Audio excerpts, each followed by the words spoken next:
एक छोटे से गांव में अर्जुन और कविता नाम के एक दंपति रहते थे। दोनों का जीवन साधारण था, लेकिन उनका प्यार गहरा और अटूट था।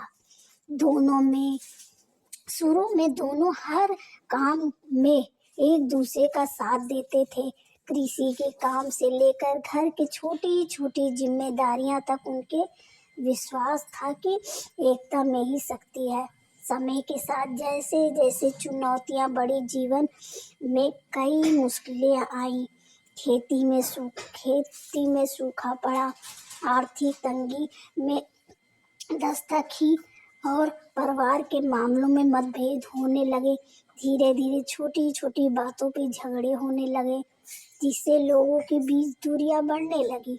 अर्जुन और कविता, जो कभी मुस्कुराते हुए साथ रहते थे, अब एक दूसरे से चुप हो गए थे। एक दिन गांव के एक बुजुर्ग साधु आया। उन्होंने अर्जुन और कविता को देखा और महसूस किया कि दोनों में अभी भी एक अनकह प्यार छुपा है।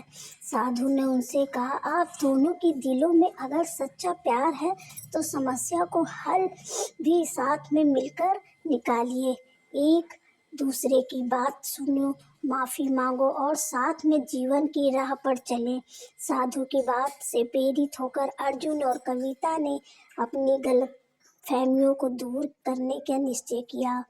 उन्होंने बैठकर खुलकर अपनी भावनाएं व्यक्त की और हर एक की परेशानी को समझा। धीरे धीरे दोनों में एक दूसरे के हाथ थामे हुए फिर से जीवन की राह पे निकल पड़े। उन्होंने मिलकर नए तरीके से अपने खेत की देखभाल करना शुरू किया, छोटी छोटी व्यापारिक विचारों पर काम किया और अपने परिवार के बीच सामंजस्य बनाया। समय के साथ उसका परिवार फिर से खुशहाल हो गया, खेती में सफलता मिलने लगी और आर्थिक तंगी के दोनों के वजह से विश्वास ने ले लिया। अर्जुन और कविता की मेहनत और एकता में न केवल उनके जीवन में सुधार किया, बल्कि पूरे गांव के लोगों के लिए भी प्रेरणा का स्रोत बना। उन्होंने साबित कर दिया कि मुश्किलें चाहे जितनी भी हो, अगर दिलों में विश्वास और प्यार हो तो हर चुनौती को पार किया जा सकता है।